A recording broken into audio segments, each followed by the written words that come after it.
Are you ready to become the next space rebel?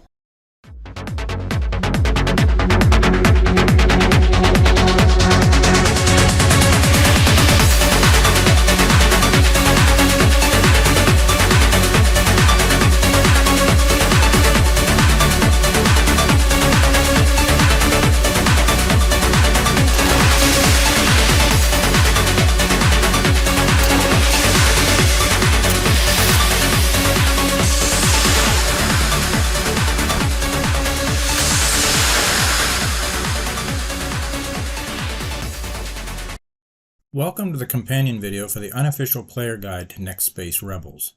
This video is a condensed version of the guide, so be sure to download a PDF copy using the links in the video description. The guide is available in two formats. There's a document format that is printer friendly, and there's a storyboard edition. The content is the same, just different layout designs. Next Space Rebels is an entertaining but challenging casual rocket building game. Unfortunately, it is not always intuitive to use and provides a wealth of information that is rarely explained. Rocket science is hard enough without having to wrestle with the user interface. This guide was created out of my frustration while playing the game on Xbox and PC and finding no official documentation. The guide is split into two sections to address the two sides of this game. Section 1 is about designing and flying rockets. Section 2 covers the social media game within a game. You play the game inside a fictional operating system. Most of the game is played in the StarTube app, chat, or the OpenMarket application. Designing rockets is done in the design board of the OpenMarket application. The application starts at version 1 and is upgraded twice in the game. The examples in the guide are from version 2 because that's the version where you spend most of the early hours of the game. You start with a model rocket kit and then are given or must purchase additional rocket components, some of which are far from traditional. All this stuff goes into the part collection tab. You build by dragging and dropping components on the design canvas. However, if you click on or mouse hover over a component, a window opens with statistics about the component. The basic statistics are the weight or mass and strength. Strength can go as high as 300, so do not assume a rating of 100 means a part is unbreakable. Drag is how much resistance the component experiences when facing into the wind. The number in the top right corner of the window is how many complexity points the part subtracts from the available points you have to build with. And we'll talk more about complexity in a few moments. When you begin using liquid fuel, the components you use will include statistics for their fuel rate and burn duration. These two numbers determine how quickly the engines will completely empty a container. Kinetic devices and fireworks have triggers you can adjust to control when they activate during the flight. Time is seconds into the flight. Fireworks can only be triggered with a time setting. Note you can specify fractions of a second. Altitude triggers when the rocket gets to the specified height in meters. For the most control, you can specify a keyboard key or controller button and activate the device manually. Swivels include a swivel rate setting. You can set it to move slowly to make small movements or to make violent 90-degree turns in the blink of an eye. The drawing board has 3 canvases to work with. Design is where you drag and drop components and piece them together. The green icon is the center of mass. If you could balance your rocket on your finger, this is where you would place your finger.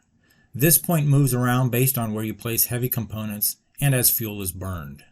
The flight canvas is where you visually see where drag will affect your flight.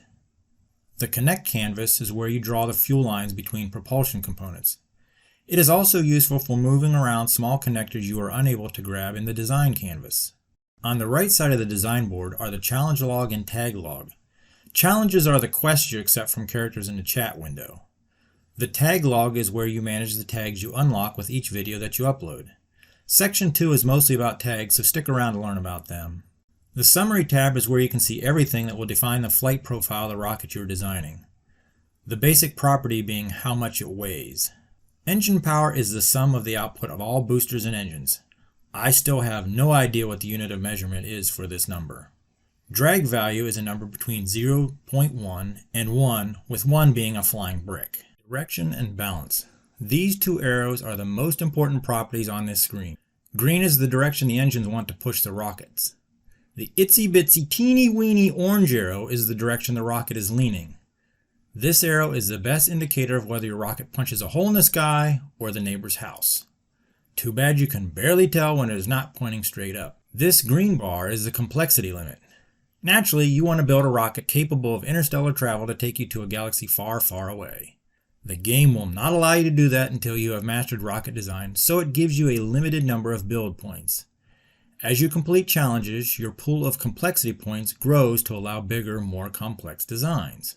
When you are happy with your rocket design, press the build button and watch a short video clip of your unpaid staff build the rocket in a warehouse. Your rocket is built and the launch button is begging to be pushed. Launch now, however, and if you fail, you will be missing the flight telemetry data you need to troubleshoot what went wrong. The game provides you with over 10 gauges, but you must turn them on every single launch. The most exciting gauges are the ones showing speed and acceleration. Angle shows the direction the rocket is headed that the orange arrow hinted at. There are other flight factors in play during long flights that affect this angle. Multi-stage rockets have multiple arrows. When you do get sideways, the distance gauge tells you how far you have wandered away from the launch pad. If you get really sideways, the looping counter shows how many times the rocket has spun around its center of mass. Fun fact: fuel rate and mass have a significant impact on the numbers on the speed and acceleration gauges. Changes in either of these can quickly put you into the red section of those gauges. Mastering rocket design comes down to knowing when it is safe to enter the danger zone and not experience a rapid, unplanned disassembly of your rocket. Max Q will ruthlessly swat you down until you learn to respect it. Max Q is never mentioned in the game, but watch most any rocket launch and the announcer will call out Max Q. This is the point in a flight when the thrust of the engines and the resistance of the atmosphere run to crush the rocket like a soda can. One of those two factors you have control over. No matter how well designed and balanced your rocket is, the game throws in some random chaos factor to ruin your day. Sometimes your rocket flies left, and sometimes it goes right. This is why the end of each flight shows a retry launch button. Some challenges will make you wear this button out, praying you roll a critical hit and launch in the direction you want. One of the great mysteries of this game is why rocket blueprints are saved in StarTube videos and not in the OpenMarker application. If you want to reuse a rocket, you need to find a video for it and then download the blueprint. After every video upload, I download the blueprint, so I'm not starting with an empty canvas for the next rocket design.